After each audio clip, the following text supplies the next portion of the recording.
Good morning, students. Today's topic is emerging mode of businesses. So first one is e-business. So e-business refers to conducting all the industrial and commercial activities through computer network. The internet user can order for their products, make payments and receive orders while sitting at their homes on the internet. So it is however important to understand as to how the delivery of goods and their payment is possible through internet. So from the viewpoint of delivery, goods can be classified into two categories. First one is goods that can be delivered immediately on the internet, and second one is those goods which are not possible to deliver immediately on the internet. So under first category we include softwares, tickets and newspapers which can be delivered immediately on internet, and second one are those goods which cannot be delivered immediately, like if someone purchases a cell phone or a laptop on internet, then it is not possible to deliver that cell phone or laptop immediately. It generally takes 3 to 4 days for the delivery of those products. And second is payment mechanism, how payment can be made on internet. So payment can also be made through the medium of internet. The buyer can make the payment by giving the number of credit card issued by the bank along with his order. So this system of payment is called electronic fund transfer. Next is e-commerce. So e-commerce refers to conducting all the commercial activities through computer network. These commercial activities includes receiving information about the goods, placing order, making payment and receiving delivery. So e-commerce includes all the commercial activities which we conduct through internet. Next is e-business. So e-business is a wider term than e-commerce. E-business also includes e-commerce. So business is a broad based term, and industry and commerce are its components. So industry includes production related activities, and commerce includes trade and auxiliaries. So both are the part of e-commerce. So what is the scope of e-business? So the scope of e-business can be understood by the viewpoint of parties involved. So the following parties are included in the scope of e-business. First one is B2B commerce. So as the name suggests, it is business to business commerce. B2B commerce is that business activity in which two firms or two business units make electronic transactions, means both the parties are business parties. One can be a producer firm and the other a raw material supplier firm. So under B2B commerce, both the parties are business undertakings. Second one is B2C commerce. As the name suggests, in B2C commerce, one party is a firm and other party is a customer or consumer. A customer can seek information through internet about his favorite products, place order, get some items on the internet and also make payment. He can avail such facilities round the clock. On the other hand, the business firm, with the help of internet, can make a survey anytime to know who is buying and can also know the satisfaction level of the consumer. So under B2C commerce, one party is a business entity and second one is consumer. Next is intra-B commerce. So in case of intra-B commerce, the parties involved are related to within a single firm, means when two departments of the same undertaking meet on the internet, then it will be termed as intra-B commerce, or we can say when employees of same organization interact with each other on internet, then it can be termed as intra-B commerce. And next one is C2C commerce. So under C2C commerce, both the parties involved in electronic transactions are the customers. As both the parties are customer, it is known as customer to customer commerce. So it is required for the buying and selling of those goods for which there are no established markets available.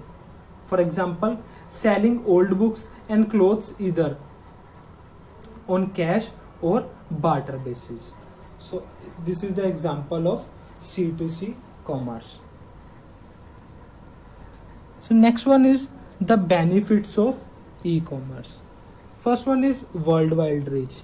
So those businesses who get linked with e-business get worldwide recognition. So through internet they can extend their markets. So new customers also came into contact with internet. Next is shortening the supply chain. So through e-business, producer can reduce the supply chain. So under e-business, the producer is always in direct contact with the customer. So wholesaler and retailers can be eliminated.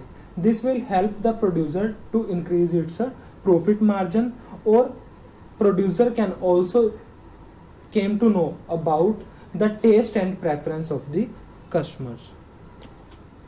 Easy distribution process. Many types of information and service can be received on the computer through internet. This has simplified the system of distribution and has also made it less costly. Next is quick solution to doubts. Through internet, the consumer and other businesses can remove their doubts very easily. Easy to launch a new product. Any company can launch its new product in the market through internet at any point of time.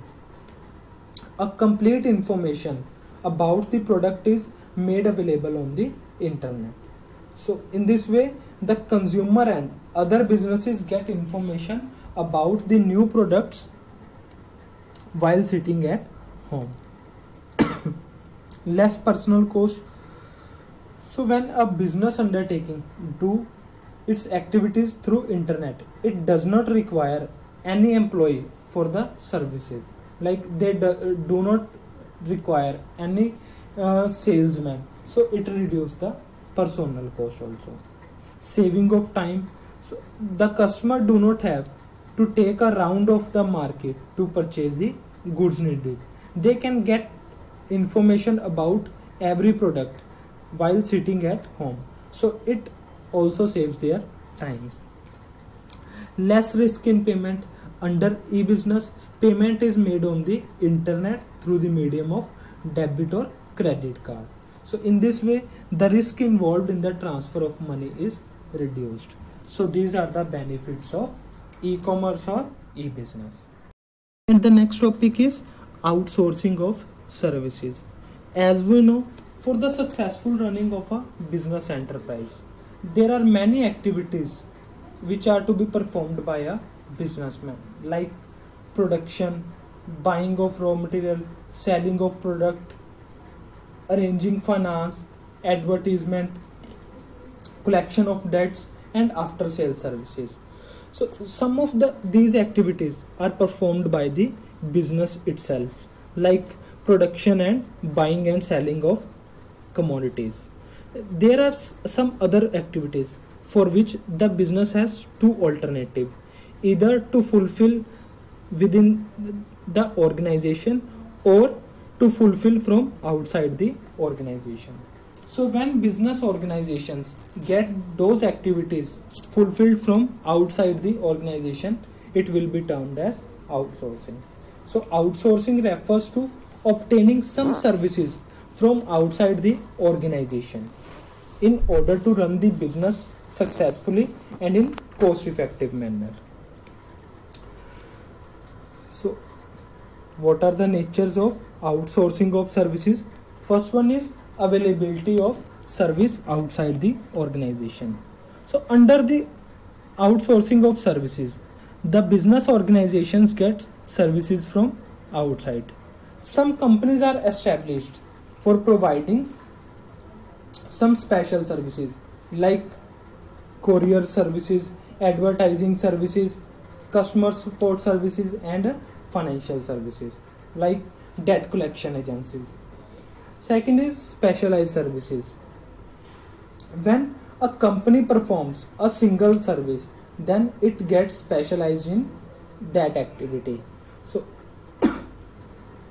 through outsourcing, services of specialized agencies can be taken. Next is cheaper source of services.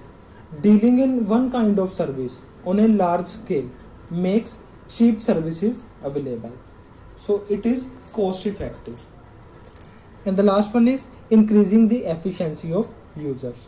Those who get these services from outside are in a position to concentrate more on their activities. So it increases the efficiency of user of these services. So these are some of the features of outsourcing of services. Next is need of outsourcing. So why the need of outsourcing arises? First one is obtaining good quality services. So as we know, a single company cannot have specialization in all the activities. If a company attempt to perform all the activities, then there is possibility that some of the activities will be adversely affected. So in order to avoid this, there is the need for obtaining services from outside arises.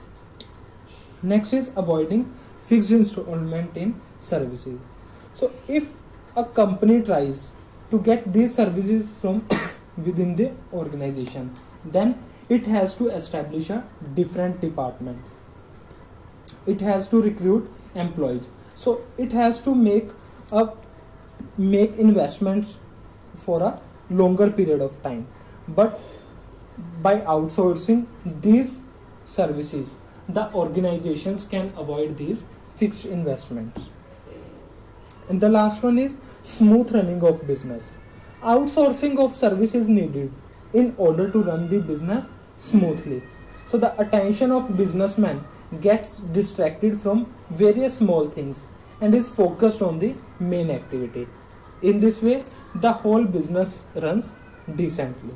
So these are the reasons due to which the need for outsourcing of service arises. And the next one is types of outsourcing.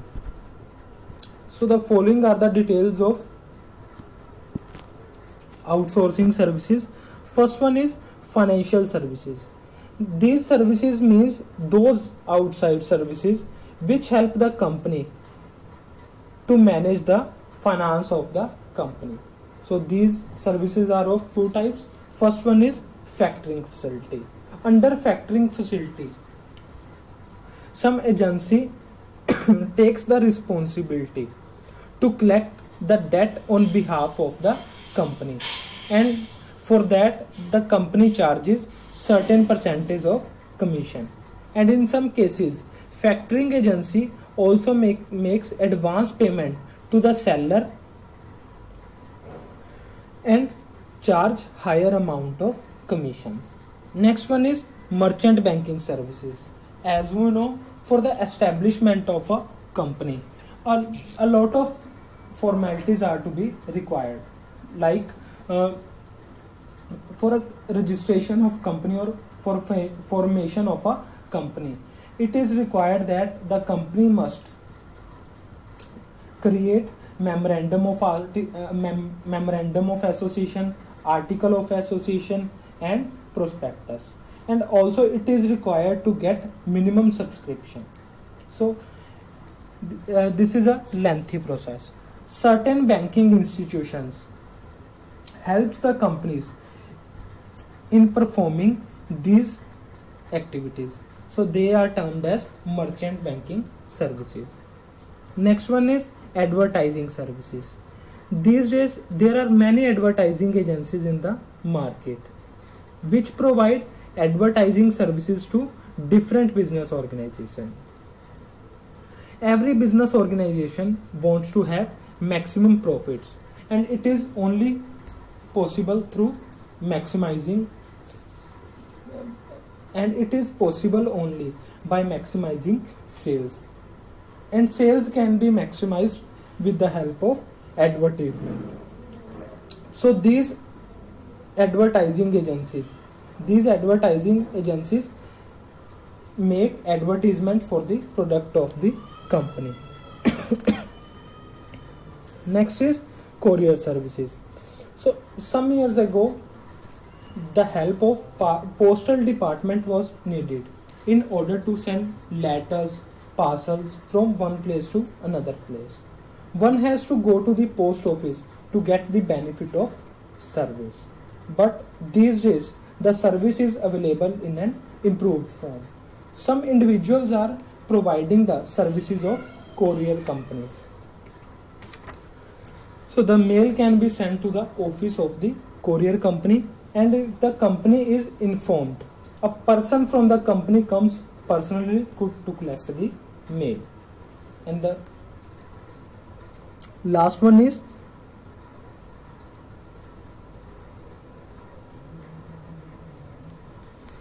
customer support services. So the customer is considered king of the market.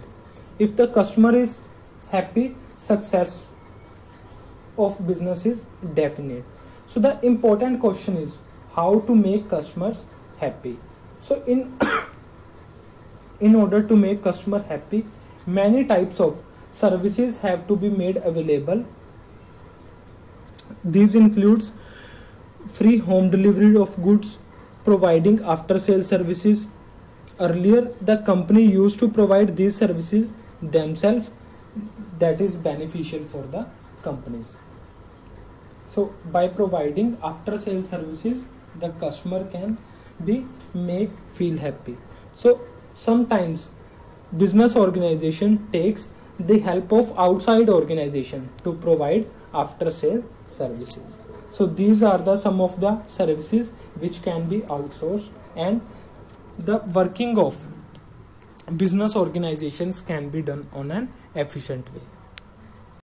And the next is knowledge process outsourcing. So knowledge process outsourcing is the outsourcing of core information related business activities. It involves outsourcing work to industrials that typically have advanced degree and expertise in a specialized area. So the information related work can be carried out by workers in different companies or by a subsidiary of the same organization. It is the allocation of relatively high level task to any outside organization or a different group, usually in a different geographical location. Like we can take example of knowledge process outsourcing as, suppose a manufacturer might use raw material, add values to these material through various processes, and then sell the result as a final product. The company might look to KPO to determine how to improve efficiency in its production process so that it can deliver maximum value for the lowest possible total cost. So the result of KPO might also help the company create a competitive advantage by lowering the cost of the product. So what are the features of KPO? So KPO is just the upward shift of BPO. And second one is KPO focused on knowledge expertise instead of process expertise. It is the output of success of BPO sectors, and it provides all known core activities. Means it provides all secondary activities. So it has no predetermined process to reach a conclusion.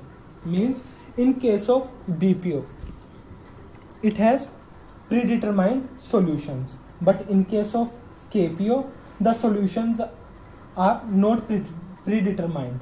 The solutions are found out on the spot. And the last one is, it offers an alternative career path for the educated ones. Means educated person can make their career in the KPO sector. So this is knowledge process outsourcing. I hope the chapter of emerging mode of business is clear to all of you. So thank you guys.